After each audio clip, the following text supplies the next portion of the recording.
陛下，南卫使求见。宣。南风缓步走到朝堂上。陛下，臣的属下昨日抓到的冯大人之子，罪名是骚扰女子，企图强迫女子，并没有任何徇私。而且冯公子也已经招认，他是见苏太傅貌美，想要驾驭他，才故意往他身上倒去。他也供认，借冯大人的官职，多次骚扰周边平民女子。这是臣冯公子的证词，还有冯氏酒楼周边部分女子的证词。女皇看过后，直接把2份折子都扔了下来。哼，冯大人，你好好看看，你自己做了什么？贪污受贿，中饱私囊，你的乖儿子又都干了什么？周围的百姓因你官职处处忍让，你的好儿子次次仗着你的官职骚扰女子。陛下，这一定是南卫使屈打成招，这证词有问题啊！臣并没有动用任何私刑，冯清已经在殿外，陛下可以随时传召。传冯清进来。父亲，你救救我，我不要待在凤羽卫。逆子，还不先给陛下行礼？草民叩见陛下。冯清，南卫使可有严刑拷打于你？回陛下，没有。凤羽卫的牢房太黑了，我害怕。冯清，南卫使问你的话都是真的？我是真的，草民不是故意骚扰那些女子的，我只是想选一个好的妻主。你这逆子！冯大人听到，直接打了他一巴掌后晕了过去。父亲！女皇看着2个闹心的玩意儿，直接摆了摆手，内官直接把人给押了出去。南风也行礼退了出去。苏月瑶看向已经行礼离开的南风，还有站在朝堂上的公羊若愚和普安，没想到即使他不去见他们，他们也愿意随时准备护着他，这人情啊！普安和南风那些证据，想来也是昨天临时找人去查的。苏月瑶，你可知东离国摄政王直接给朕下了国书，愿意献上东边关树城，唯一的要求就是你要前往参加东离国的文学诗词会。他价值1成了，这么值钱呢，还不如把城直接给他呢。陛下，臣如今还在休养中，家中女儿还未满月呢。摄政王还说，此次他找到失散多年的儿子，想要你和他一起回东离，如此东离愿意和本朝签订100年契约，确保2国安宁。陛下此举乃奉暖国之幸，太傅大人文学斐然，此次前去既能收复数城，又能扬我朝国威，还能签订契约。臣附议。臣附议。陛下，苏太傅乃是太女太傅，如今更是我朝生育双女的女子。东离国狡诈，若苏太傅被扣留在东离国，该如何是好啊？臣附议。陛下，苏太傅如今生育双女，名声已经传开，如果此时去了东离国，怕他们对太傅不利呀。苏太傅一人出使，就能使东边关稳定数百年，可是功在社稷的大事。他感觉此次陛下不会放过这次机会，上百年的和平，再加上1城的筹码，要是他是女皇，他也同意啊。此事朕会和苏太傅单独商议。退朝，苏月瑶随朕去御书房。臣遵旨。到了御书房，苏月瑶已经想清楚了，他现在明白韦继华选弑君，他拒绝的时候，人家一点也不留恋的走了，这就是他留的后手啊。苏月瑶，来说说你怎么把这东离国摄政王之子迷倒的？他们给的条件真是诱人呐！朕在位20年来，第一次见到这么大手笔的条件。臣不知，臣如今有了孩子，不想离家太远，臣也没有想要离开凤鸾国的意思。韦家公子可是摄政王之子，陛下既然都查到了，为何还要问我？我当时得知他的身份后，就直接拒绝了，纳他为夫。朕应该谢谢你，你要是不拒绝，朕还看不到这国书了。陛下，你的意思是韦公子并不知道摄政王下的这令？韦继华都已经离开凤都几日了，这国书可是加急昨晚送到的。有没有可能是他半路让人送过来的？朕查到他身份有异后，就安排人随时盯着他，他从未传过任何消息。陛下，您就没有动手拦下他？哼，他背后有高手相护，他在凤都时，朕还有把握一举把人拿下。出了城，朕如今已经知道他的身份，再动手，你觉得东离国摄政王是吃素的？这国书传过来的一瞬间，东离国的士兵在边关戍城已经安营扎寨了，整整10万兵马。苏月瑶，你到底干了什么，让摄政王这么在意你？为了他的儿子，直接不惜威逼利诱了。陛下，陈燕儿说什么都没有干，也没有做什么，您信吗？女皇一言难尽地看着他。自从苏月瑶入了凤都，顺风顺水还顺男人，一个个优秀的公子都想往他身上扑。想起这几日每天还有人来找他，要求他给苏月瑶赐婚。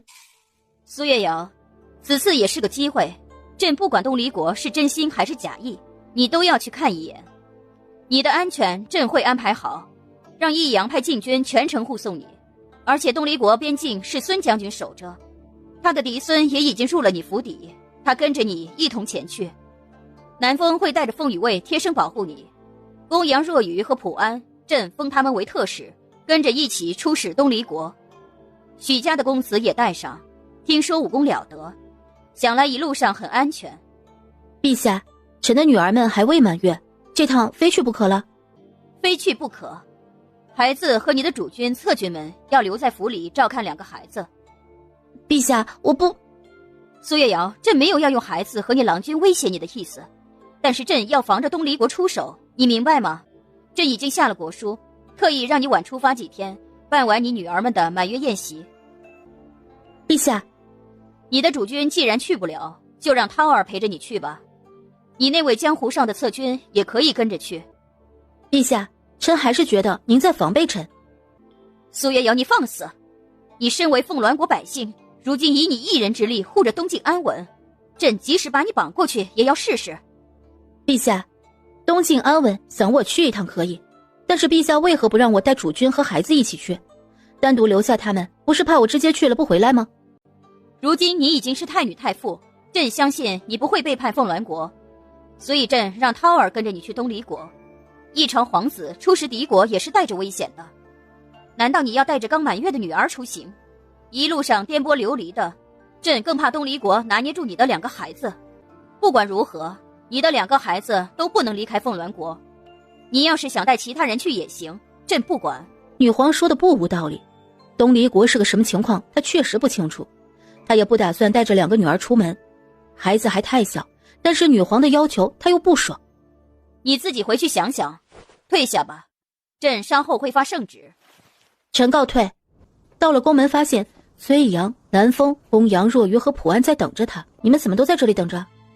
岳阳，我们担心你进宫会出事儿，我也是刚得到消息才赶过来的。岳阳，出使东离国的时间定下了吧？是孩子们满月宴席后？我要去一趟了。想来陛下要求这次出行的名单都是我们这些刚入府的士军，外加大殿下、副统领。你猜得很准呢。妻主在御书房和陛下争吵了，觉得陛下是拿主君他们和孩子为质，让妻主去东离国，不要动其他心思。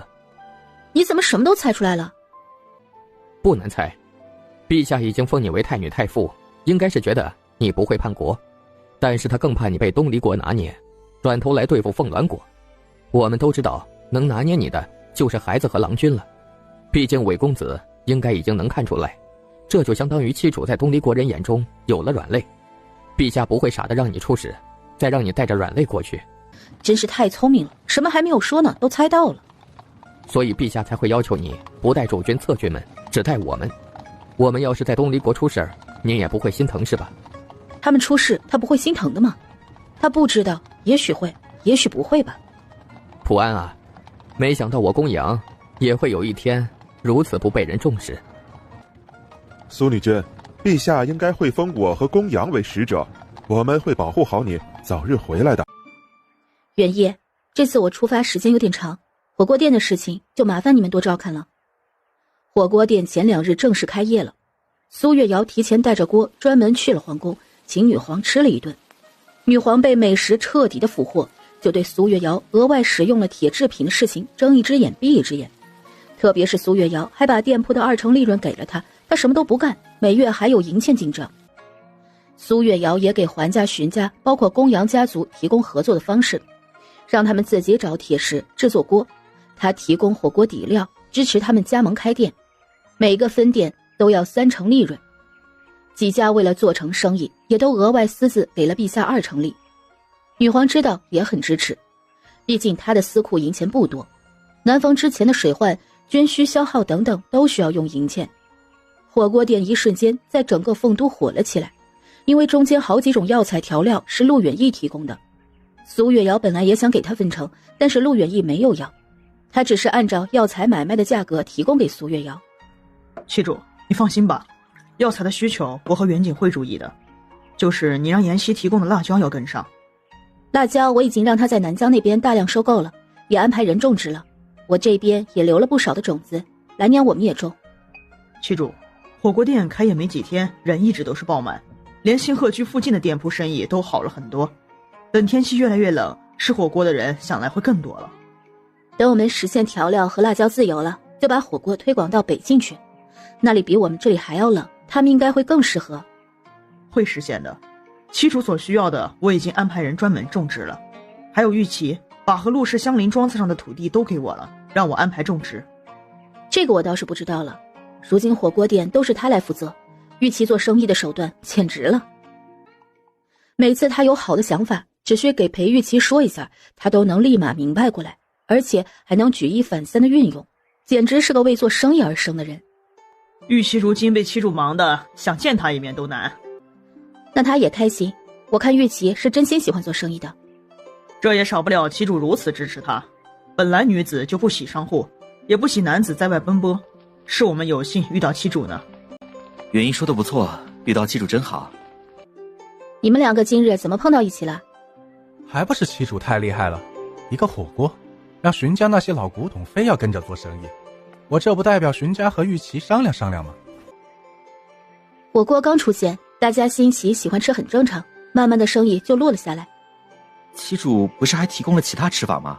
什么烤鱼啊、炒鸡之类的，这几日也研究出来了，味道非常好。这么快吗？不快了，我都忙了2-3天了。哦，还有七主，你说的花生油已经做出了一台类似你说的榨油的机器，但是感觉出油率不高，匠人们还在研究。是吗？那就能成。花生这个作物之前百姓种的少，如果将来要售卖花生油，那就要大量的种植了，还有芝麻。我已经收购了一批，准备明年大量种植呢，七主放心吧。行，你自己看着办吧。七主，你之前想要的食物，我的人找到了2种，你看看。发现竟然是西红柿和一小朵向日葵，顿时睁大了眼睛。他可以做番茄酱了，这向日葵来的也是时候啊，既可以榨油，以后他还能嗑瓜子了。这2种量大吗？这个我就不清楚了，出去的人还没有回来。那就告诉他们有多少收多少，但是这要做成酱，回头把方法给你，你和玉琪商量着怎么做吧。好的，七主。转眼到了绵绵和暖暖满月宴会。玉儿醒了，是被吵醒了？是有点，现在天刚刚亮吧。今日到府的人会比较多，主君他们都要忙活，远义他们还要去接他们的娘家人。那我也起来吧，孩子们身边安排好人了吧？都安排好了，星辰专门守着呢，我用过早膳就过去。那就好，星辰守着我就放心了。如今绵绵和暖暖一天一个样，越来越可爱了。大概因为星辰要陪着玉儿去东离国，要3个月见不到孩子，这几日天天守着。没想到星辰那么冷情的人，那么喜欢孩子。星辰对2个孩子格外的纵容，以前他还觉得他会是严父，要求暖暖如何如何，谁知道如今的他见不得有人说孩子们不好。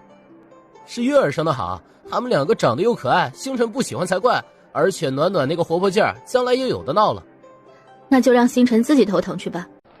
七主，暖暖越长越像星辰多一些，但是绵绵不知道像月儿还是像主君了，她还在睡。想见绵绵睁眼也是要靠运气的，就像环妍希几乎就没有见过绵绵睁眼过。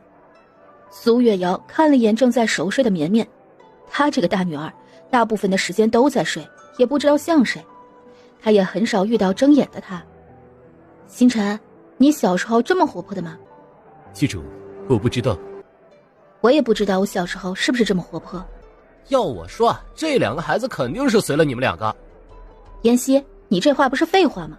那绵绵有可能是像主君，主君处事沉稳，想来小时候也是喜欢睡觉的。女君，主君请您和侧君们去前院。我们这就去。走吧，我们去前院。等他们到了前院，院子里乌泱泱的都是人。这是全凤都的世家都派人来了，这院子里摆的席面能坐下吗？见过太傅大人。各位请起。皇太女驾到。苏月瑶刚想行礼，太傅不必多礼，母妃特意让姑来给你道喜，这是她送给孩子的礼物。后面的内官端着2个盒子，臣替孩子们谢过陛下。师傅，这是姑送给2位妹妹的。多谢殿下。师傅这席面真大呀，姑今日也好好沾沾喜气。殿下请上座。今日是师傅办的席面，姑怎可做主位，师傅坐吧。凤琪坐到苏月瑶右手的位置旁，其他人没有想到皇太女这么器重苏月瑶，都在想这苏月瑶怕是以后的朝中重臣。毕竟太女殿下继位后，太女太傅是统领百官的职位，一般来说太女太傅很少立的，上任陛下都没有给如今的陛下设立太女太傅，毕竟此人一旦设立，陛下也怕将来太女太傅笼络朝臣后把握朝堂架空太女的权力。可见陛下和太女是多么的信任苏月。用过膳食后，所有人都挤着想看孩子。杨千寻和星辰抱着孩子坐在椅子上，完颜熙和荀浩轩都站在一旁守着。苏月瑶身前倒是人少了。师傅，看来2位妹妹要比你受欢迎啦。那也挺好的，关注他们，我还能偷偷懒。师傅想来歇不了，南陵韦家今日没有来人吗？他们不是和你嫡女定了亲？他们是来人了，只是我们安排他们坐在右侧一桌上。他们可是占了大便宜了，和绵绵妹妹定亲不亏。亏不亏的，将来让绵绵自己搞定吧，我管不了。苏月瑶随意的道。今日这些世家见过孩子后，怕也会动这上面的脑筋，师父不考虑对策？不考虑，绵绵和暖暖长大了还有10几年呢，他们想定我还不答应呢。2位妹妹长得真好，师父要是生个公子，我都想和他定亲了。姑等他长大娶她。毛都没长齐呢，还想着娶夫？你还养童养夫呢？想得美！我的儿子肯定不会嫁给皇家的，而且你大他那么多，我可看不上你这儿婿。师父，你打姑，姑长这么大都没有被打过。我是你师父，你都要想娶我未来的儿子了，我还不能打你了？俗话说得好，一日为师，终身为母，能打你的？这俗话我怎么没有听到过？殿下，我明日就出发去东离国了，我写了一些文章，你每日要多背多记，等我回来我会随机抽查的。师父放心，我会好好进学的。那就好。大皇子看着苏月瑶这么糊弄自家妹妹，也没有吭声，他也反对他娶妻主生的孩子。皇宫那个地方太过压抑，一点都没有外面洒脱，不管妻主给谁生下孩子，都是他的孩子，也要叫他一声父亲。身为父亲，他也不忍心自己的孩子困在皇宫里。皇太女没有待很久，就直接回了宫。妻主，这是我父亲和母亲。苏太傅，2位请起，你们也是我的长辈，我娶了若愚，咱们也是一家人了。今日太忙了，没有亲自拜见，还望2位不要怪罪。一阵寒暄之后，苏月瑶开始了很长时间的应酬中，先是他的侧军弑君的父母亲，后是那些世家子弟，前面还好，后面就是各种介绍自己儿郎的。全程苏月瑶主打一个不说话不吭声，只笑笑。孙义白的祖父孙将军也特意见了苏月瑶一面，希望他多多包涵孙义白。苏月瑶也给了承诺，安慰了这位戎马一生的老将军。最让他尴尬的就是许明鹤的父亲们。这苏太傅啊，这鹤儿啊就是一根筋，他这脑子单纯的很，全都搁在武学上了。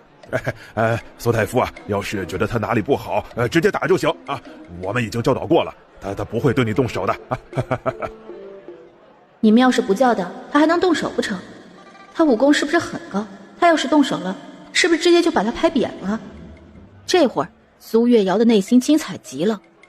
苏月瑶看向站在许父门后面的许明鹤，看着他那一张笑脸，有些一言难尽。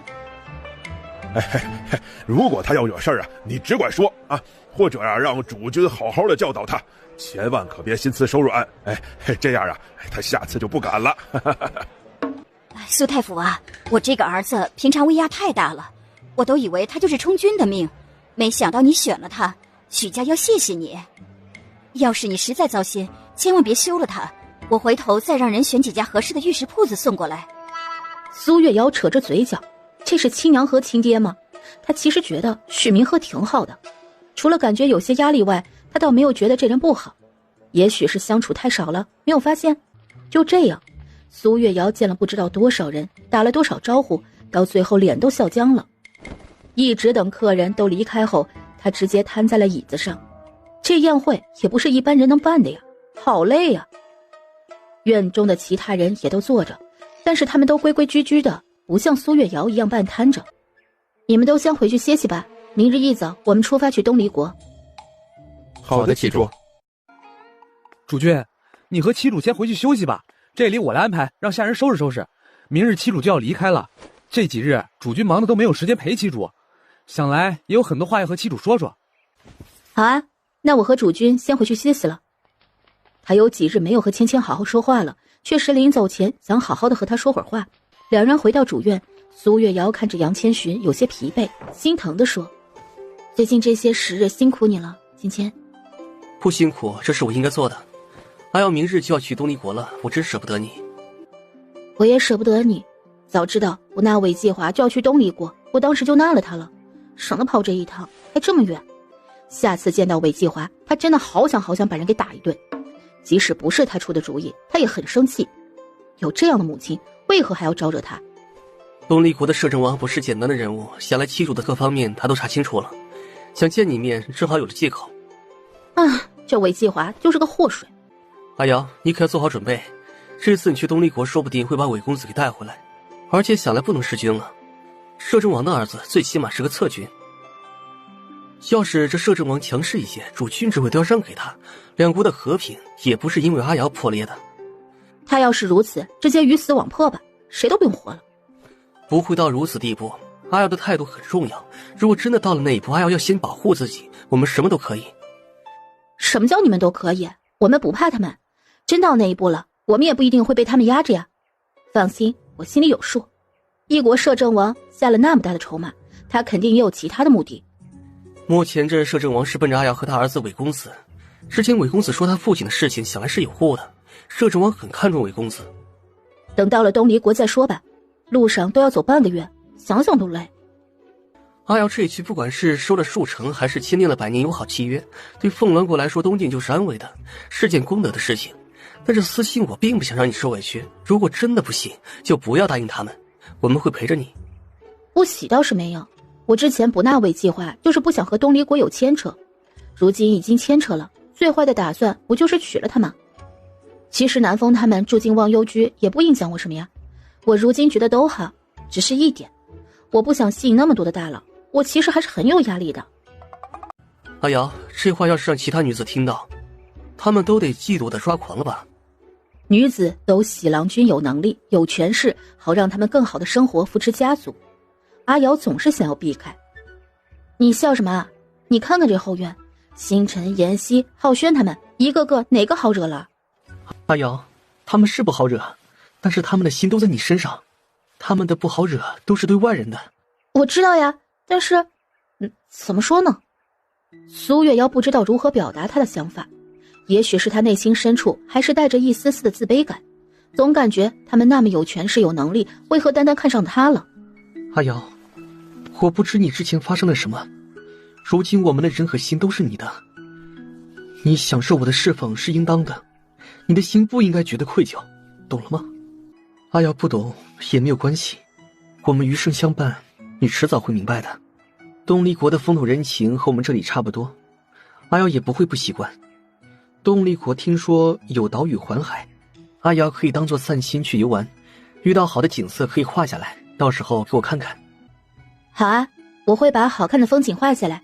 芊芊，咱们成婚这么久了，第一次你不在我的身边这么长时间，我好不适应。杨千寻看着苏月瑶依赖他的样子，心里很暖。这次不能陪着他出门的遗憾也慢慢消散了。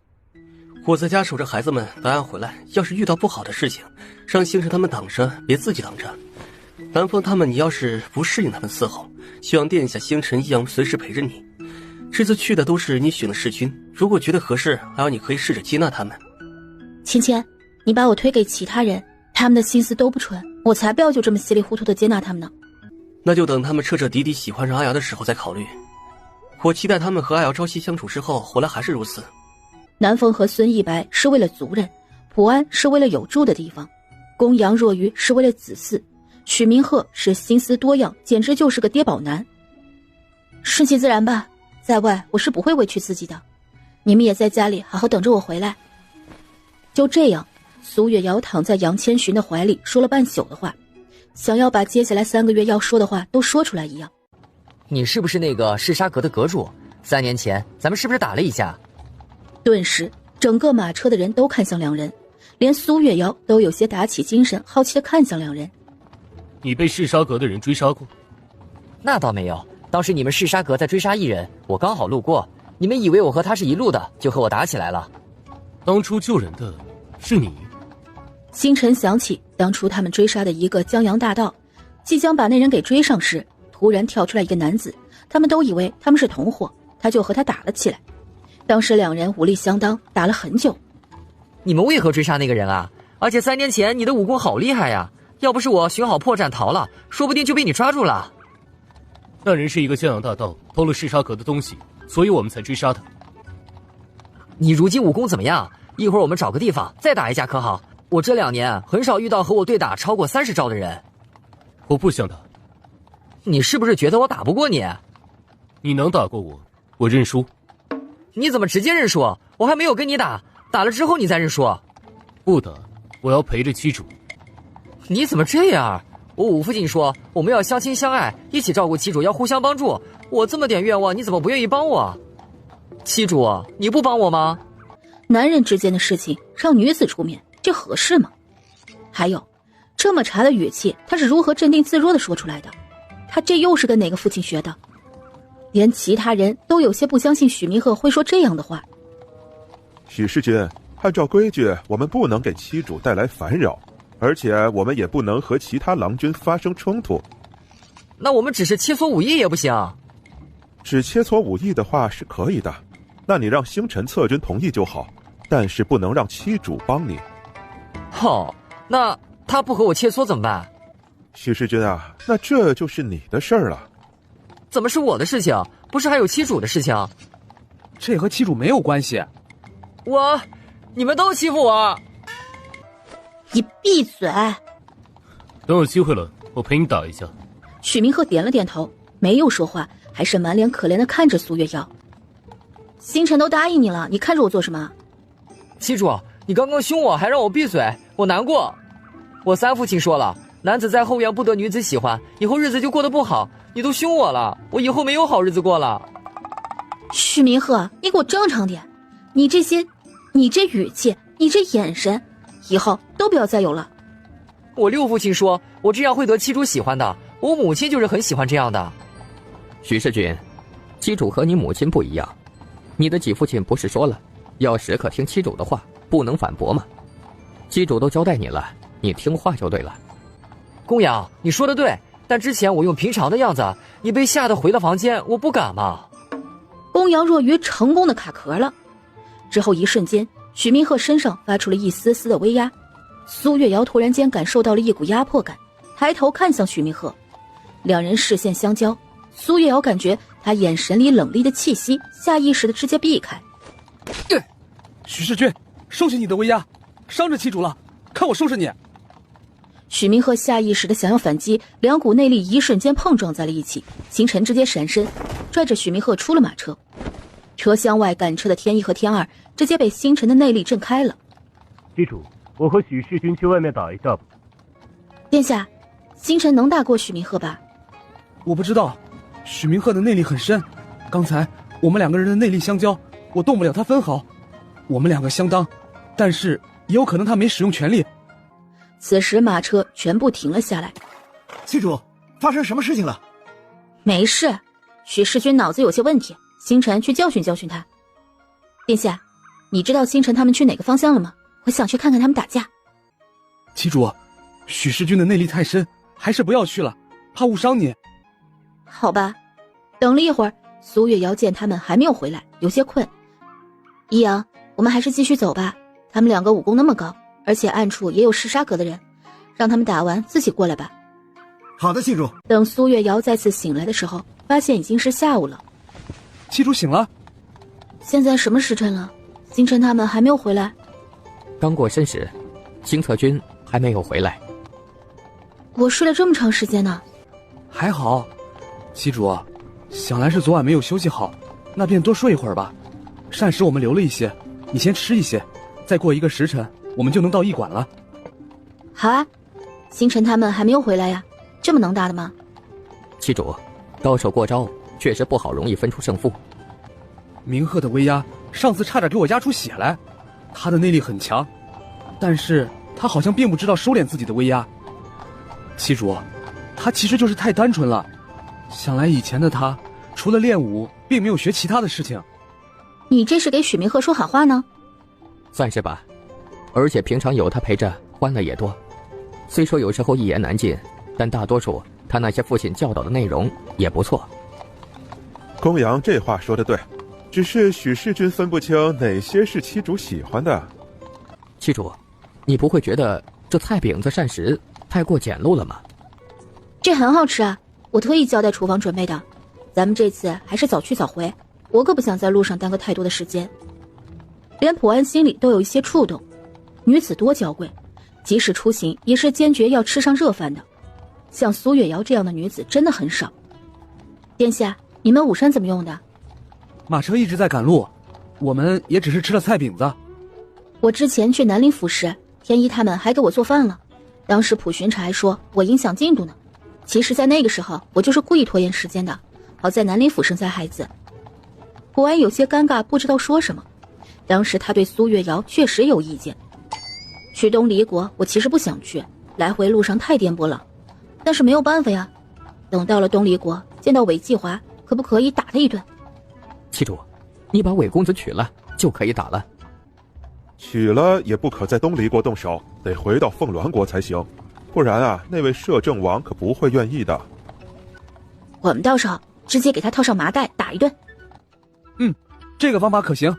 苏月瑶这边到了驿镇，星辰还没有回来，苏月瑶有些担心。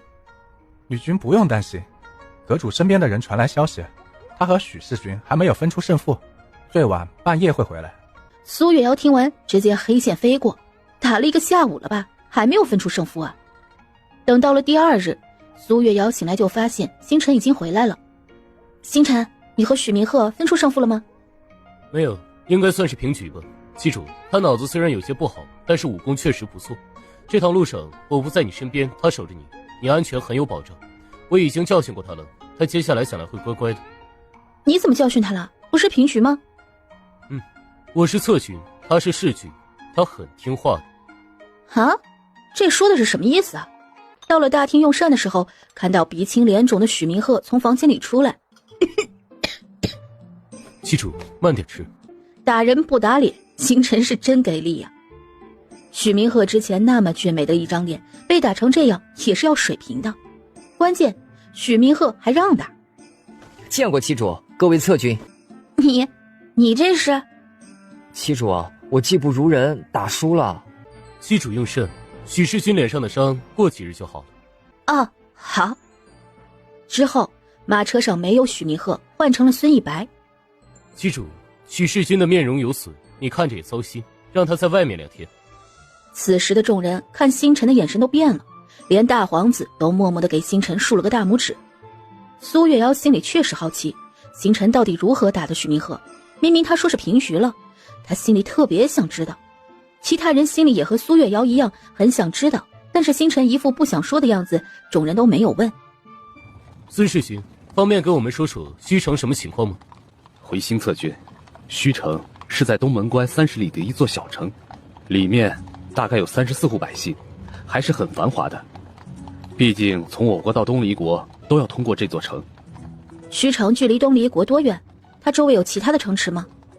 虚城距离东离国还有100多里路吧，之前虚城是凤鸾国的城池，被上任女皇给割让出去了。虚城附近太过荒芜，也不太适合大量屯兵。每次大战的时候，虚城都是最先被占领的。唯一的好处就是提前点燃狼烟，能让东门关提前知道消息。那要是这么说，摄政王把虚城给我们，其实没有什么好处。要是打仗，也是先占领它。但是有了虚城，两国中间便有了一座城池，好让往来的商贩买卖，其实很带动东门关百姓的生活。只是陛下这么多年一直不太支持两国生意往来。旗主，其实东门关百姓的生活一直不是很好。这次旗主如果签订了两国条约，100年间不发动战争，可以和陛下上书，发展两国的生意往来吗？我不知道这事情我能不能上书，这要看东离国的摄政王是真心还是假意了。如果陛下他不愿意开放交易，我即使上书了也没有用。旗主只要试试，不成功也没关系。100替东门关百姓谢谢旗主。边关百姓常年受战火侵袭，生活很差。如今这几年还算安稳，如果两国正式通商，想来百姓生活也能富足一些。我尽力吧，这不是他能决定的。国与国之间都是要有共同的利益，他不认为他能给东离国带去那么多的利益。单一个伪公子，摄政王再喜爱，想来也不会拿国家利益做筹码。旗主，只要过了这2处山，就是东石府的地界。会过路，旗主可以选择去东石府转转，休息1晚上再赶路，也可以不进府城，直接入住外面的驿站，从山边绕过去，这样路程可以快半天。看着周围的环境，前不着村后不着店的，还是早点和星辰会合的好。苏月瑶靠在崔阳的怀里，看着周围的风景，感觉两边都是高高的树，天空看着有些阴沉。旗主，今日不知道会不会下雨，所以我们要快一点。你要是累了，告诉我。好，加快些速度吧。许明鹤，星辰说你们打成了平手，那你的脸为何还成这样了？旗主，我们打过之后，是新策军说我不懂规矩要挨罚，让我站着不动，直接上手打我了。他下手好狠，我的脸好痛。你这装可怜的样子，是你哪位父亲教的？好像是26父亲，他说适当的可怜会激起女子的保护心，从而更有优势。旗主，你有没有心疼我？我倒是没有心疼你，我心疼星辰当时打你的时候手疼疼。旗主，我难过，我要哭了。那你哭给我看看啊。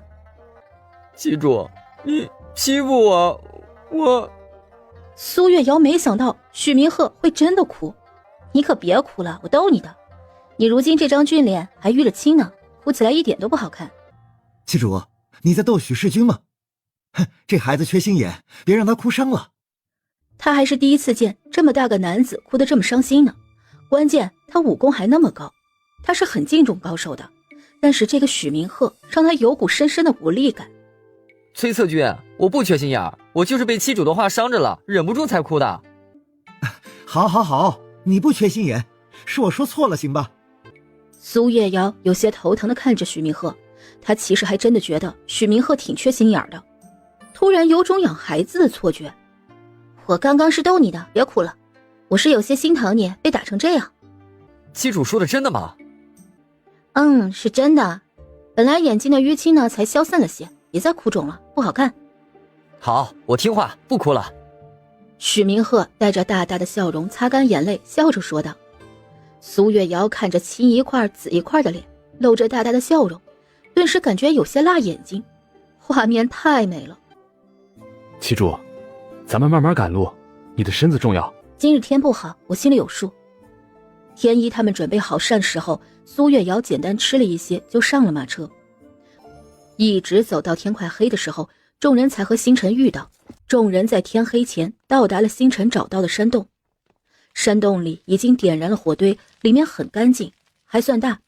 旗主，晚上要等一会儿，今日天气不好，天一他们要多捡一些木柴回来。没事的，我不急着用膳，忙完简单吃上一些就好。你们赶紧收拾吧，我今晚就睡在车厢里，你们怎么睡？我们几人晚上会轮流照看，随意在火堆旁眯一会儿就好了。这2日真的是辛苦你们了。我们都有武功，也经常出门露宿野外常有的事情，倒是旗主辛苦多一些。不辛苦，咱们可是一起赶路的。一直到半夜，天空下起了雨，苏月瑶被打雷声吵醒。易阳，外面是下雨了吗？殿下他们无事吧？七主，没事儿。星辰找的这山洞地势高些，水进不来山洞。苏月瑶点了点头，又迷迷糊糊的靠着崔阳睡了过去。翌日清晨，苏月瑶醒来的时候，天已经放晴，整个山谷飘着一股股清新的味道。七主，早膳已经好了，你是下来用膳还是在马车里？下去用膳。七主，你醒了？醒了。你们起来的很早吗？起了一会儿了，我还去前面探了探路呢。那你有发现什么？就是前面不远处官道的树倒了一棵，我们今日要午时后才出发了。用过早膳，就准备在附近走一走。大皇子和公羊若愚、许明鹤三人陪着苏月瑶。苏月瑶不紧不慢地走在山里，突然草丛不远处传来沙沙声。许明鹤没有犹豫的直接扔出了一块石子，人直接闪身过去。大皇子和公羊若愚紧紧守着苏月瑶。七主，你看，有野鸡，今日午膳有肉吃了。七主，一只太少了，我去附近看看去。许明鹤把野鸡扔到一旁的地上，直接飞身消失了。七主，不得不说，这许世军的武功确实很强啊。就刚刚那一丝的动静，他能只凭感觉就把这只野鸡给打死了，实话是他做不到的。这野鸡是被刚刚许明鹤一个石子打死的吗？是啊，这野鸡也就这一个伤口。好吧，看来他是一个打猎的能手呢。是不是这2日可以安排他打猎了？我们还能在户外野炊烧烤了。七主，烧烤是什么？不过这个可以有。七主，我又找到2只兔子，1只野鸡。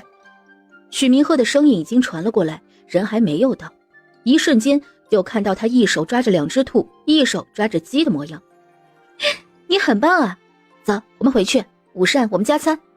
午膳，星辰带着几人回来的时候，发现山洞里烤了2只兔子，1只鸡，又熬了一锅的鸡汤。星辰回来了，先用膳吧。这些猎物可是明鹤打的呢。是吗？七主以后要是想吃，就直接让许世军打。新策军包在我身上。七主，午膳后我先去东石府，路况已经没有问题了，宅子也已经选好了，易阳他们都知道。好，我知道了。临近午时，他们才赶到了东石府。苏月瑶掀开车窗，看到前面的城门，心里是松了一口气，终于可以好好歇一歇了。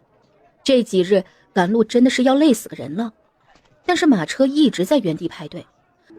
这前面干什么呢？这么慢？李军，您稍等，卫使已经去打听了。胡大人，这东石是哪位知府？你可知道？东石府1年前我巡查过，是一位老知府，不知换了没有。前面发生什么了？七主，这东石府想来有些问题，星辰还没有回来，要不我们先去驿站吧。前面到底发生什么？前面守城的士兵足了有34人，而且进城要1人要100文，那些士兵特别刁难往来的富商。哦，让众人换上官服，我们直接光明正大的进去。七主，如果东石城生变，我们贸然进去是会有危险的，等我们调查清楚再进去也不迟。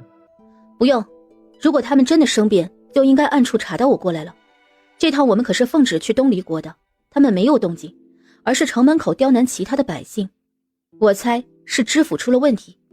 好的，七主，我和副统领这就安排。下官东石府城门校尉见过苏太傅，有时远迎，还望苏太傅恕罪啊。下官已经去请知府大人过来了。本官也是奉旨出使东离国，路过此处，歇一晚就要继续赶路了，不用劳烦知府大人前来迎接。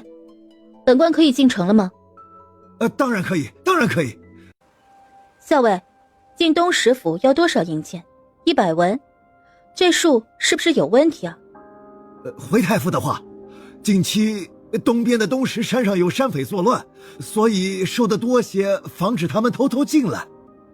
哦，原来如此，有山匪啊，可曾上报朝廷？哦，知府大人已经派人去围剿了，想来能处理的。下官东石府知府见过苏太傅。知府大人这么年轻了吗？蒲安，这人明显看来就不是之前的老知府。这人不对，之前下官来这巡查的时候，老知府培养的是嫡长子，这人下官没见过。且看看吧。知府大人不用多礼，本官只是在这儿歇一晚，大人不必特意来招待本官。太傅大人是奉旨办差，下官理应配合。府衙已经准备好了膳食，也收拾好了房间，太傅大人请。不必了，本官在东石府有宅子，就不麻烦知府大人了。南风、益阳，走吧。苏月瑶的马车走了之后，站在原地的知府大人满脸阴沉，城门校尉有些害怕地站在他的身边。派人盯着他们，不准任何人去打扰，如果有人想去，都给我杀了。还有东石山那群人，今晚就派人全给我杀了。要是让苏月瑶发现一点问题，小心你们的命。属下这就去。此时的苏月瑶已经到了玉琪的宅子。见过女君，奴是府里的管家，府里已备好热水，请您入府。好。旗主，那边墙角一直有人跟着我们。益阳，你派人去给我买一些吃食过来，特别是东石府的特色菜。好的，旗主。我们进府吧。旗主，这府里的人可靠，热水准备好了，你先沐浴。这东石府的事情一会儿我给你说。好，那我先沐浴去，你们也都下去沐浴吧，一会儿正廷见。旗主，过东石府我们的路程才走了不到一半，下面还有一些山路要走，而且下面的州府也比东石府要小很多。中间路程我看了，我们可以找山里的庄子借宿一晚，尽量不让旗主宿在野外，可好？你们看着安排吧，我真的想要长双翅膀飞到东离国了。星辰，你都查到了什么？可以说一下。还有，益阳派出去的人有什么消息？旗主，这东石府的知府3个月前换了，之前石老知府去世了，上报朝廷的应该是他的嫡长子暂时代理，等着朝廷派人来考核。但是他的嫡长子2个月前也意外死了。之后石老知府的妻主直接让他的幼子担任东石府的知府，东石府的世家都不同意一个幼子担任，但是都被石府给打压了。如今这东石府表面看着和谐，但是背地里各方的势力都在争斗。知府任命不是朝廷指派吗？石老知府去世后，怎么会是他的幼子担任？旗主，各知府知县的官员官职可以由其子担任，不过朝廷会派官员进行考核，如果通过了，就可以继续担任了。那这知府不成了一家所有？如今世家掌握着权势，这知府应该是和李丞相有姻亲。哼，我发现自从我当上太傅后，就和这李丞相不对付。刚刚城门的校尉说东石山有山匪，是真的吗？不是真的，那里所说的山匪是石老知府的嫡二公子，他之前出门侥幸逃过一劫，被大公子的人护着，住在东石山上了。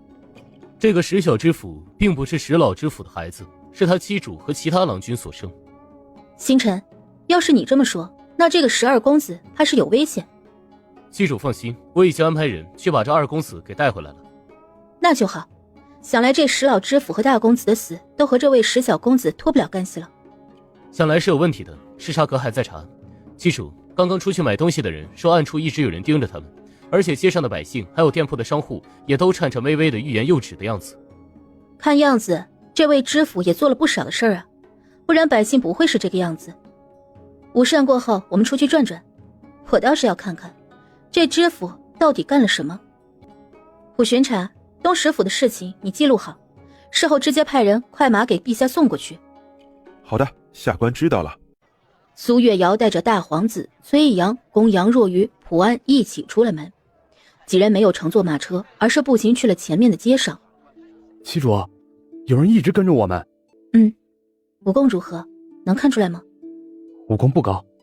之后苏月瑶开始了逛街模式，周围的百姓也都暗自观察苏月瑶，毕竟他身边陪着的4个郎君长相都不俗，可以说是绝色。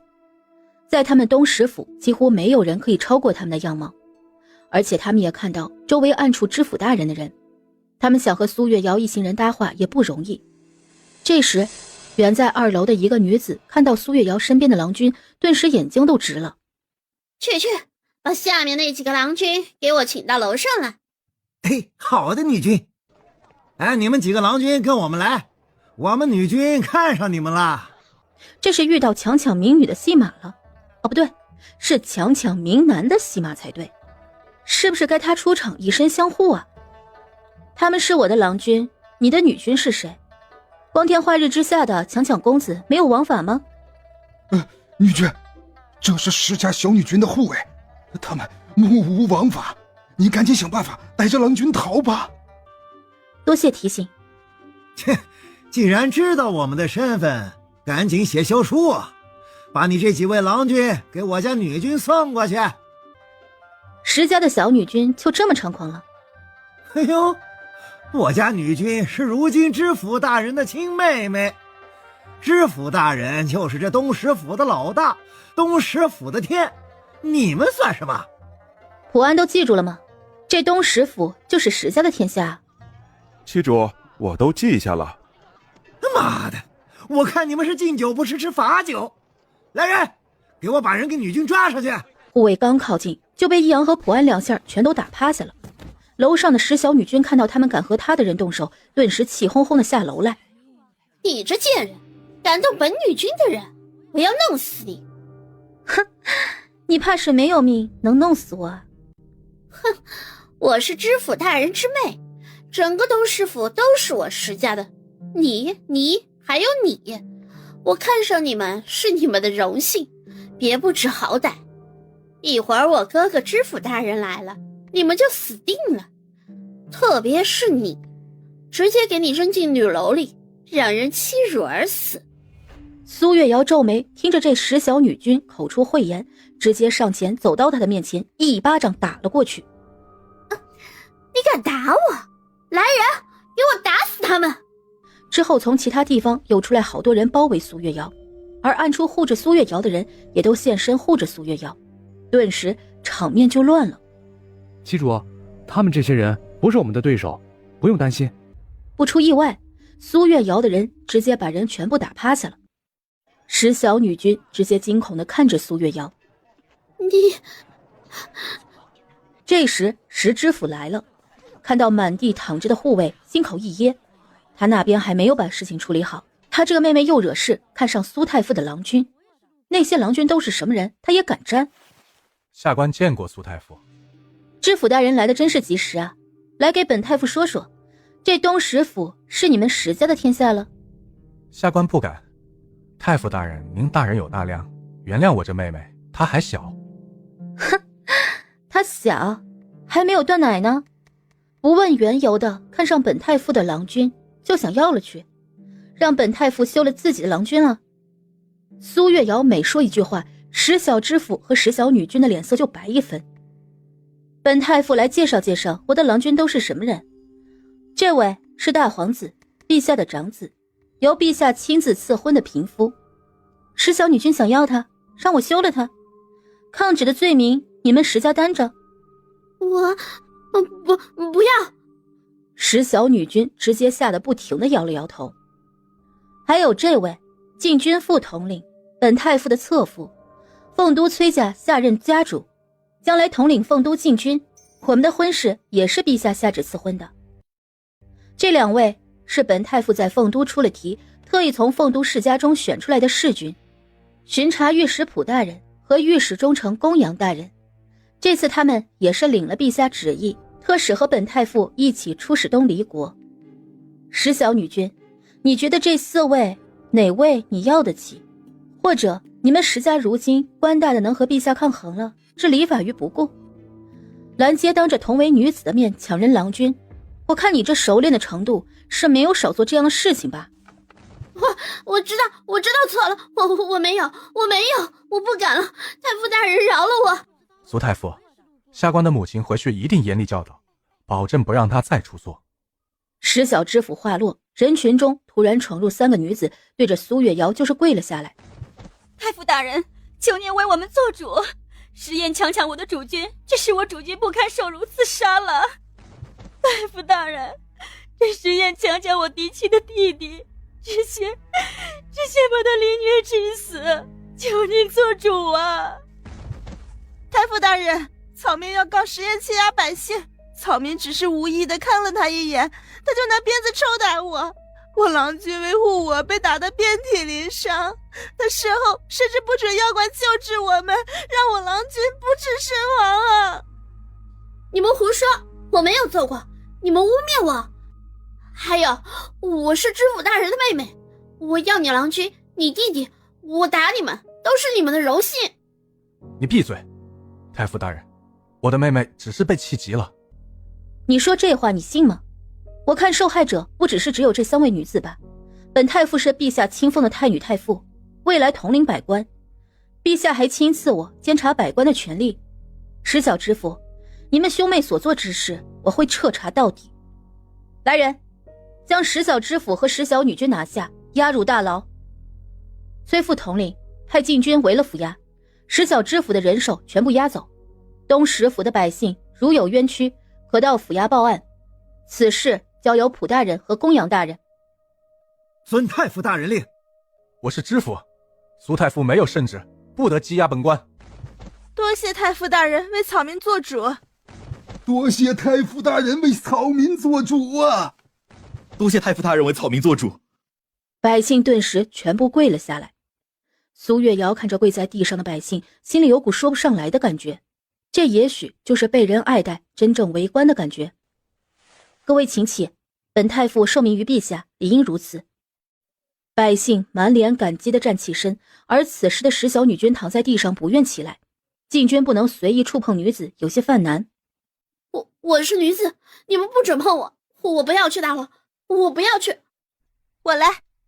刚刚告状的一个女子直接跑到石小女君的面前，上去就打了她一巴掌，边打边说道：叫你抢我主君，叫你凌辱他。其他2个女子反应过来，也上前打了上去。苏月瑶看着被打的石小女君，心里舒服多了。她就是觉得刚刚打那一巴掌太少了，这3位女子不错，甚得她心啊！别打了，别打了，不要，别打了！一旁被压着的石小知府想要去解救，但是禁军紧紧地压着他。好了，住手！之后2个禁军把人架着走了。苏月瑶也没有再逛下去的欲望，直接准备回去。没想到这石家人这么大胆，要不是旗主正好路过此处，再等上1个月，这里已经被石府给掌握住了。只能说这石家倒霉吧，我也倒霉。我本身只是想在这里休息一晚的，就继续赶路，看来要在这里多停留1天了。但是旗主护住了这里的百姓。也是。殿下，东石府那些大的世家家主都已经过来了，都在府门口呢。殿下要见吗？有多少人？大概有10人左右，还有一些小的世家想来观望，等着拜访呢。安排他们到会客厅，我去见他们。明日再来的其他世家，让他们有冤情的直接去府衙报案。奴知道了。管家，给我说说今日来的这些人都有哪些世家？好的，殿下。殿下，这东石府一直是石家的人担任知府，到现在已经上百年了，很多事情都是石家握在手里，不愿放权，其他的世家都是夹缝中生存。本来这处院子也是主子准备送给石家的，不过自从主子嫁给女君之后，这石家才收敛了一些。哦，玉琪的产业在这里之前也受到石家的打压？不只是主子，只要在凤都没有身份的人啊，在东石府的生意一半都要进到石家的口袋，不然这商户就干不下去呀。哼，一个小小的知府胆子倒不小。我在东石府也有2间铺子，他们怎么没有传信给我？我们这些商户都是明哲保身，毕竟这石府是不会克扣一丝和凤都有背景的商户的。想来啊，殿下的铺子掌柜也被石府警告过，不准乱说，不然自己的家里就要受到威胁了。哼，怪不得我们没有得到任何消息，这石府还是知道哪些人可以得罪，哪些人不能得罪。殿下说得很对啊，奴的主子没有嫁给女君之前，裴家的生意在东石府的盈利几乎没有。那你们为何不上告？裴家在凤都只有宫中的如君，后宫又不能干政，要不是有这位如君在，裴家的生意就更难了。而且这石家背靠着凤都的李家，李丞相和君后啊，这都不是我们能惹得起的。要按照这么说来，这石家就是这里的一霸。没错，就是这样。东石府下面县城里的世家，每年也都会出银子来孝敬石府。大皇子此时脸色阴沉，母皇治理下的盛世都被石家这样的世家给毁了。两人到了会客厅，里面的人看到大皇子，立马行礼。各位起来吧，本期主有些疲惫，已经休息了，不方便见各位。不知各位有何事过来？殿下，求您救救我等吧。我要如何救你们？殿下，草民是新家家主，前些年新家的生意，石家只让交收40%利润，我们还能多少挣一些。但是石老知府去世之后，石小知府直接提到60%利润，我们除去店铺人员还有采买，几乎不挣钱，甚至有时候还亏损。草民曾找石小知府谈过，他说如果我不愿意，新家的产业要尽数被他石家吞并。殿下，新家自古都是在东石府生活，生意贯穿整个东石府下面的县城，石小知府是想把新家毁了呀。草民身为新家家主，不能眼睁睁地看着家族在我的手里毁掉啊。殿下，草民聂家也遇到了相同的情况啊。那你们可有证据？比如每年给石家送钱财的账本？殿下，新家曾给石家的钱财每年都一笔笔地记着，账本草民已经带来了。你们其他人有账本吗？之后几乎其他家主都说草民也有，所有人都把账本递了上来。各位，你们的账本我已经收到了，我妻主已经下令彻查石家了，必定还你们一个公道。多谢苏太傅，多谢殿下。你们要是有冤屈的，就直接去府衙告发，那里有普巡查受理。殿下，草民这就去。之后人慢慢的离开，大皇子看着眼前的账本，叹了一口气。这么多银子都上哪儿去了？都给了凤都的李丞相。李丞相要那么多银钱干什么？君后没有子嗣，只收养了太女殿下。而从母皇的教导上看，太女殿下和李家并不亲近。大皇子有些想不通。殿下，你在看什么呢？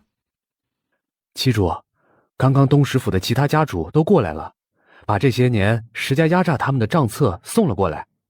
这群人反应够快的，你是不是没有休息，等着他们来呢？今日妻主在街上那么惩治了石小知府，这些人知道妻主会为他们做主，肯定会来拜访的。辛苦你了。他回来就想着休息了，没有多想什么。而大皇子已经算到会有人回来告状了，他的郎君们真是一点心都不让他操呢。不辛苦，能帮到妻主就好。殿下，你如今越来越有当家做主的风范了，和之前我第一次见你的时候变了很多。那妻主喜欢之前的我，还是现在的我？都喜欢。之前的你那样吓我，让我感觉你很疯，但是结合你小时候的事情，想来那是你的保护色。如今的你把小时候的事情放下，心里只有我一人，事事为我，我更喜欢。相伴一生的妻主能理解他，爱护他，关心他，信任他，他已经是这天下最幸福的男子。之后两人把所有的账本都看了一遍，苏月瑶气得不行。这石家这么压榨那些世家，他们竟忍了那么久，这些银钱都去哪儿了？陛下今年连南方水患的银钱都是筹备的，石家打压这些世家的银钱都够造几座新的堤坝了。真的是旱的旱死，涝的涝死。妻主别气，等我们查清楚这石家到底把银钱用到哪里后，母皇会派人来处理的。倒是可怜的那些商户世家，说到底还是朝廷用人制度有问题，这个一定要改革，不能再让这些世袭的世家祸害百姓了。科举制度想来可以试试推行了，但是一旦做了，要动多少世家的利益，陛下和他能抵得住吗？之前他是有想法，但是一直不敢多说，就是怕那些世家狗急跳墙来暗杀他。他很想要平静的生活，但是如今看到东石府的情况，他真的是忍不住了。妻主，想要变动谈何容易啊！母皇这些年也在慢慢的提拔寒门子弟，但是能在凤都朝堂站稳脚跟的几乎没有，如今也只有妻主一人。还是因为我生育了2女。他们觉得我要是娶了他们的儿郎，还能给他们的家族带个后代，所以才不管我的，甚至说没有给我撕破脸。七主，世家之间是有一些斗争，但是如果危害了他们全部人的利益，他们也是会抱团的。所以啊，七主还是慢慢来吧。和整个国家相比，我们更希望你能安全。等东离国事情结束后，回到凤都再慢慢商量如何做吧。等到晚膳的时候，其他人都陆陆续续回来，除了普安、公羊、若愚和崔阳。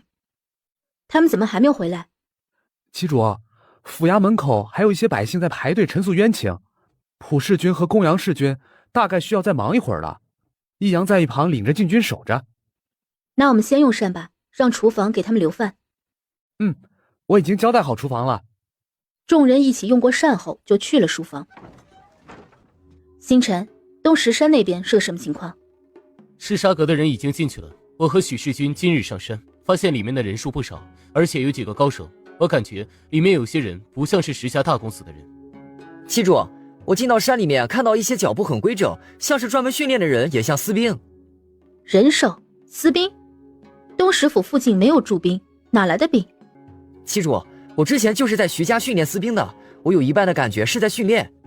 七主，我准备晚上带着许世军再去东石山上探一探，深入一些看看。能保证安全吗？可以。那你们去探吧，最好是确定了。如果是私兵，我们必须要马上告知陛下。南风，你和一白在府衙可有发现？七主，府衙整体来说没有什么特殊的地方，就是后院书房附近有高手监视，我和孙世军混了进去，里面应该有密室，但是巡查时间太短，我们还没有找到机关。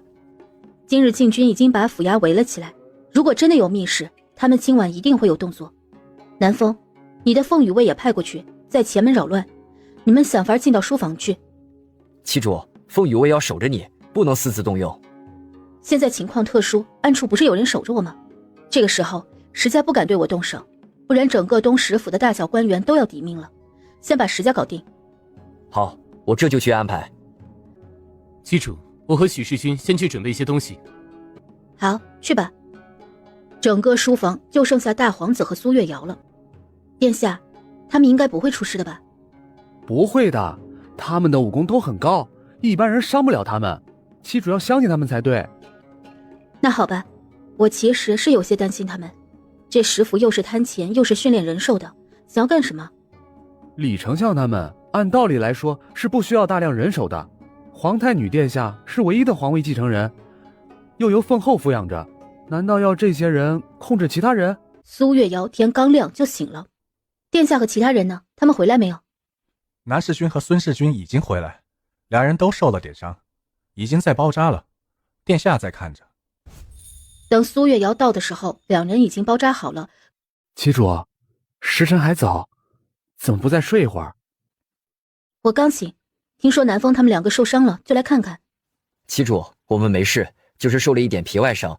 昨晚有一黑衣人潜入密室，一白自己跟着，我过去晚了。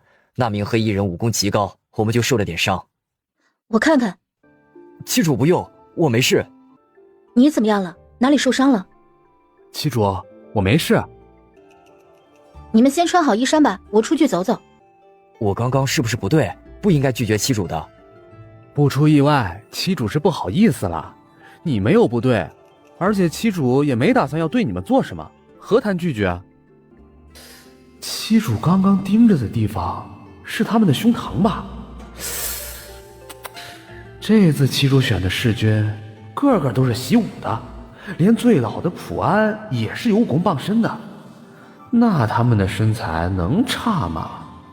但是这胸膛不都是一样的吗？七主怎么还是那么不好意思呢？自己的郎君都已经进府了，喜欢直接睡了他们也不敢反抗的呀。大皇子突然有点想看七主强硬一点的样子了。七主，怎么一个人站在这里？你突然出声吓了我一跳，还有什么叫一个人在这儿？我身后的青羽他们不是人啊。七主，我说的意思是，殿下他们怎么不陪着你？南风和孙一白受了点轻伤，他们在屋子里包扎。原来如此。你和普安现在才回来？是啊，来告状的百姓实在是太多了，我们又整理了半宿的证词，还要安排人去核实，忙完才能回来。那普安怎么没有和你一起？他在整理所有记录的证词，会比我晚一些，想来也快回来了。七主，这石家真是做了不少欺压百姓的事情，连带下面的县城也都有受欺压的百姓。看来这石家背后肯定是李丞相李氏在给他们撑腰了，不然他们哪敢如此？这些人中有提到凤都李家李丞相吗？这倒没有，来告状的都是一些百姓商户，他们接触不到石家背后的势力。七主，确定了东石山里面有训练的人手，不是按照暗卫那种高强度训练的，私兵也略差了些，大概不足1000人。苏月瑶听到不足1000人，还不是按照高手训练的？这人训练出来干什么？孙一白和南风把从黑衣人手里抢下来的册子和找到的信交给苏月瑶。苏月瑶翻开一看，竟然是一本名册，而且上面记录的非常详细，此人籍贯、家里几口人等等，户籍登记都不一定比这个全面。毕竟户籍不会登记女子的逝者长相特征等，这里几乎全部都有记录。之后众人又从信里面了解到，这些就是石家训练的人手，每年都会送到凤都牙行一批，这些人最后的走向都是各个世家中，大部分都是一些护卫或者奴仆，还有变成女子的侍君侍者，想来这些是长相出众的。这背后如果真的是李家操控着，那就直接掌握了各个世家的情况，还能探听出来各个世家的秘密。怪不得这石家要这么多的银钱，把这些人训练好了，将来都是密探呢。这些人没有证据指向是李丞相干的，咱们得到了这个册子，是不是已经打草惊蛇了？带回来的信件里面指向一个凤都牙行，那个牙行还不是李氏名下的，这牙行好像只是一个小家族的产业。旗主，这册子你要如何处理？是我们秘密监察起来，再查着凤都那家牙行，还是直接交给母皇啊？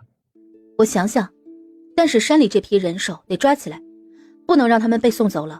已经打草惊蛇，那就直接把这里一锅端了，看看能不能审出来点什么吧。七主，如果真的是李家做的，将来也会露出马脚。视察阁我会吩咐专门盯着那家牙行。只能如此了。那我们接下来该怎么办？怎么把人控制住？人手是不是不够啊？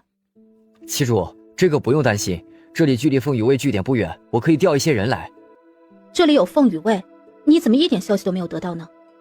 凤羽卫没有设置在各个州府里，怕出现勾结，都是在府城之外，他们会秘密安排巡视。但是这里出现了女子被伤害的事情，凤羽卫没有报上去，有可能有人勾结了石家。七主，我一会儿会去分部看看。有了你这分部的凤羽卫，人还是不够吧？视察阁会出一部分人，最主要的是妍希给我不少毒药，类似软骨散，顺着风飘进去，里面的人直接会束手就擒的。好吧，你们看着安排。旗主，最重要的是这里得留下一个人，等着陛下派人过来。直接交给下面的同知和通判不行吗？不行不行，这里的官员咱们没有时间查他们和石家勾结到什么程度，我们一走他们销毁证据，事后我们会很被动的。你们想把谁留下来？旗主，普世军是最好的人选，禁军再留下10个人给他。对，旗主，我留下吧。1年前我巡查东石府，既然没有查出来，这次也算是将功补过了。行，把这些证据全部整理好，暗中派人直接送到咱们府上，让芊芊交给皇太女殿下。众人一听就明白了，之前他们递折子还算好说，这么多账册书信，怕是不好直接送进宫，容易暴露。送给皇太女就方便了，毕竟她如今可是太女太傅，写一些东西让皇太女看也很正常。星辰，你安排2个高手护着石小知府，我觉得李丞相要是知道我们把石家端了，他怕暴露自己，会杀人灭口。府衙牢房已经安排了人手。就这样，东石府的事情处理了1天，普安留下等陛下派人过来接管，之后再追上他们。苏月瑶就先继续赶路了。大多数的边城百姓都是做些小本生意，只有靠近东河近的那种田地的佃农多些。孙家大部分的产业都在那边，庄子佃农这些大部分都会贴给军营一些。那边能供养一个边城的粮食吗？还算可以，东河其实很大的，两边都是种植区域，知府负责管理，基本上能供养边城百姓了。边城还有粮商，他们会从外面拉粮食回来。原来如此。旗主，这次我祖父回了凤都，但是我的祖母如今是苏家的家主，你要不要去孙家一趟？去一趟也可以，毕竟是长辈。多谢旗主。你们家为何你祖母当家？不应该是你父亲或者母亲吗？我父亲平日都在军营里，我母亲身边有其他父亲陪着，不愿管家，所以一直都是祖父管着。祖父去了凤都，就轮到我祖母。好吧，我还以为每个世家都会争家主之位呢。孙家众人都挺好的，下任家主不出意外就是我妹妹了。只是我妹妹如今年纪尚小，还要等几年。还有就是孙家的兵权将来会让我来管。意料之中的事情。陛下已经有意要收兵权了，所以你接管之后要如何？如果陛下不伤害孙家和这些士兵的性命，我其实是无所谓的。我们孙家没有什么想法，只想明哲保身而已。一白倒是想得开。旗主，以后太女继位，你就是统领百官的人物，我是你侍军，想来你不会坑害孙家，这样足矣了。你挺相信我的呀。这一路走来，旗主从不抱怨，遇到不平之事会管，也会下意识地帮助弱小，对殿下和侧军们很是关心。你的心肠很软，很善良，是个值得托付终身的人。我没有你说的那么好，而且你只是见的女子太少了，所以才……旗主，你和其他女子不同，我见过的女子无一不是嚣张跋扈的。他们从开始都默默地听着，他们很好奇，旗主会不会接受孙一白？要是接受了，他们也才有机会。公羊，你说的很对。前几年我游历找人打架的时候，就碰上过有女子非要娶我的，我拒绝后，她就甩我鞭子，吓得我直接跑了。我还遇到过挨打挨骂跪在女子身边的郎君，看着就好吓人啊。苏月瑶听着他们讨论女子怎么的嚣张跋扈的，一瞬间话题直接转到了吐槽女子的身上，她都有点加入不了的感觉啊。好在这时马车缓慢地进入了东边城，城门口不远处站了几人。在下是孙府的管家，请问是苏女君吗？孙伯，你怎么来了？小公子，您的妻主呢？奴是奉命来接苏女君的。苏月瑶往车窗靠了过去，看到一个慈眉目善的老人。见过苏女君，奴是孙府的管家，孙府已经备好了席面给您接风。苏月瑶本来只打算找个地方去拜访一下的，其实并没有打算住孙府。他虽然有官职在，但是毕竟孙府是长辈在，他会不自在。普安已经传信，还有2天就能赶到了，所以这2日他打算找个客栈住的。他倒是没有想到孙府的人会直接等着他。下官东边城知府见过苏太傅。知府大人请起。苏太傅啊，府衙已经准备好您和郎君们住的地方了，请您移步。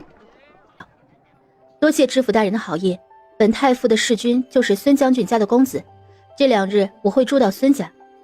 好，那下官晚些再去拜访。旗主，我发誓，我没有提前告诉孙家的人你的行踪，他们也没有告诉我会让您住孙家。你这么紧张干什么？我又没有生气。如果今日孙家不来人的话，我岂不是要住进府衙了？府衙和孙家来说，想来孙家会舒服些吧。那我会和祖母说您喜静，不让其他人打扰到您。倒不必如此小心翼翼的，正常给我找个偏点的院子就行。等普安到了，我们就出发去东离国了。好的，旗主。马车一路到达孙府门前，大皇子扶着苏月瑶下了马车，抬头一看，好家伙，孙府门前站了一堆的人。第一排站着看着60来岁的老太太，这是孙一白的祖母，好有气势啊，但是眉目之间又带着一丝祥和之气。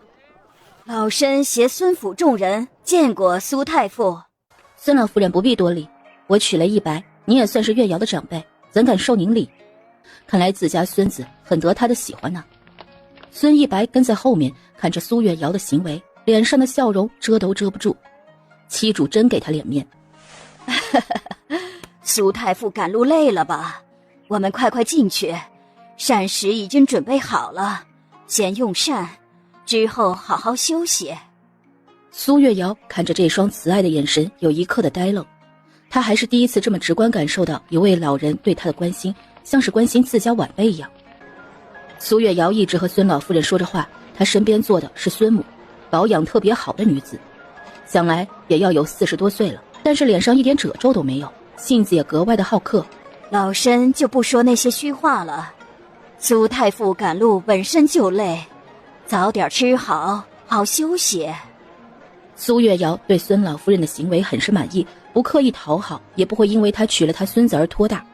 她对孙家人印象很好。用过膳后，苏月瑶和大皇子他们一起跟着孙管家去了他要休息的院子，而孙一白此时正在会客厅接受家里人的询问。一白，母亲看苏女君是顶顶好的人儿，你可要好好照顾人家，她是个好妻主。我会的，母亲。一白，苏女君当真是生了双生胎。是的，祖母，孙儿已经见过了，那2个小女君长长软软糯糯的，特别好看。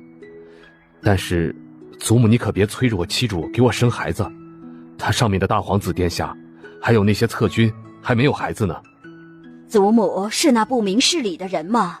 上来就催你们生孩子，关键如今有孩子得随缘，现在有孕那么难，而且苏女君身边郎君个个不凡，她小年纪就已经被陛下推上了太女太傅的位置，你如今嫁给他了，将来孙家即使交了兵权，想来也能保全。祖母要求不多，你能安好，孙家安好就足矣了。祖母，孙儿不想以任何要求或者筹码来和妻主相处。孙儿之前想进他的后院，也只是因为形势所迫，在凤都找个人嫁了，安陛下的心。但是如今，孙儿想要好好和他在一起，不想掺杂这些东西。看来我们的一白这是彻彻底底的动心了。之前在这边城给你说了不少女子，愣是一个没看上。原来这缘分啊，是在凤都呢。母亲，你就别打趣我了。妻主娶我们这些士军，也是因为凤都那些世家步步紧逼，没有办法应付的。我还要好好努力才行。你们还没有诉到一处？祖母，这话是能问的吗？我是你祖母，有什么不能问的？你虽说是武将，但是长得也不错，苏女君没有看上你的脸。祖母，妻主不是那么敷衍的人。这世间哪有女子不好色的？那母亲今年还要纳人进府？你这逆子，我是你母亲，这话让你父亲听见，定要操练你。我妻主和其他女子不同，你们不能以普遍的女子来衡量她，更不能诋毁她。母亲，你看一白护的，就这样，苏女君还没有瞧上他，把他收入房中呢。母亲再这么说，我就回院子了，不和你们多说。哎呀，今日苏女君如此和善地对孙家众人，还亲自扶起我，祖母以为她很宠你，所以我直接把人给你安排到你之前的院子里了。关键是你那处院子是府里又大又清静的地方。不行，我得去给妻主解释解释。一白，你祖母安排就安排了吧，你一会儿去给苏女君解释下，你们不管如何，她都是你妻主，来孙府居住，住你的院子也是理所当然的。母亲，你们还有什么想问的，赶紧问吧。苏女君如今的后院郎君有多少？母亲，你们要是想打探我妻主的事情，恕我不能说。你这孩子，我们就是想替你多些想法，让你妻主早点接受你，还没有得到人家的心，自己的心倒是直接粘上了。唉，真是儿大不中留啊。母亲，好了，不打趣你了。如今女子娇贵，你要事事顺着她，投其所好，懂不懂？妻主她不娇贵，也从未要求我们，更没有打骂我们，还事事的关心我们。我第一次见他的时候，就明确说了孙家的事情，他都明白的，我不用特意去讨好他。孙家事情，你明确直接给他说了。是啊，之前我觉得是相互利用吧。旗主选一个弑君，占个名额，我留在凤都，安陛下的心。你这孩子，兰溪，你的儿子他什么性子，你还不明白吗？其实一白直接说出来也好，苏女君的传说也太多了。一白也说了，他不想娶弑君。一白要不是有这缘由，怕是连苏府的门都进不去。祖母说的对，我一直觉得做得很对，感情不能掺杂任何利益。之前也说开了，如今就想陪着旗主，他迟早有一天会接受我的。一白，祖母没有其他话要交代你，不管将来如何，即使最后苏月瑶她不喜欢你，你也不能生恨，要好好的侍奉她，明白吗？祖母放心，我不会伤害她的。回去和她解释吧。苏儿告退。母亲，这孩子看来是栽在苏女君身上了，希望她能得偿所愿吧。儿孙自有儿孙福，这也是这位苏女君值得。你儿子的眼光你还不信？再说，他的能力，孙家背后支持他的势力，即使苏女君不喜他，也够他在后院安稳度过余生了。多谢母亲如此为一白考虑。我身为他的祖母，为他着想是应该的。倒是你，是不是准备接任家主之位了？你忍心让我一个上了年纪的老太婆，天天管着这一大家子吗？你打算什么？呀，母亲，我突然想到一些事情要做，先告退了。苏月瑶此刻已经跟着管家进了院子。苏女君，这是大公子一直住的院子，老夫人特意安排您住进来。这卧室奴们都提前打扫过了，院子里下人也都是以前伺候大公子的。您有事直接吩咐。殿下和各位郎君的房间也都安排好了，就在后面。这处院子是府里最大最清静的，所以呢，这个苏女君要是哪不满意，您就直说。好的，有劳管家了。苏女君客气了，奴先下去了。下人已经准备好了热水，沐浴的房间在卧房的后面。那奴先告退。终于不用端着了，累死我了。我看旗主应酬的很好，还很讨长辈们欢心呢。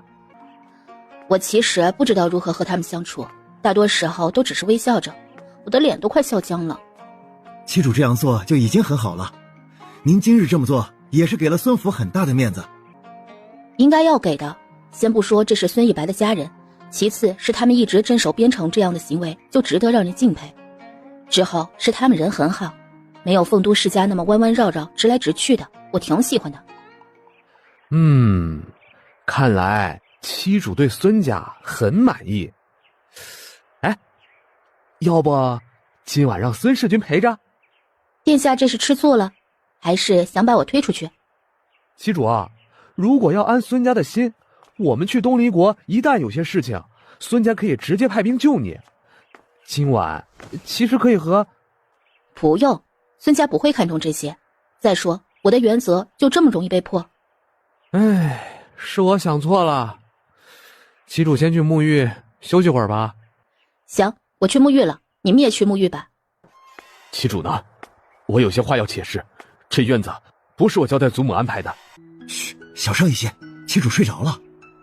旗主并没有因为住你的院子而生气，不用介怀。再说你身为旗主的弑君，来到你府上不住你的院子，住哪里啊？旗主没生气就好。别把旗主想得那么不通情达理的。我明白了。明白就好。你在这守着，我去沐浴。旗主身边不能离人，你这院子可安全？院子很安全，院子里的4个下人自小跟着我，很可靠。我在这守着旗主，你放心吧。好。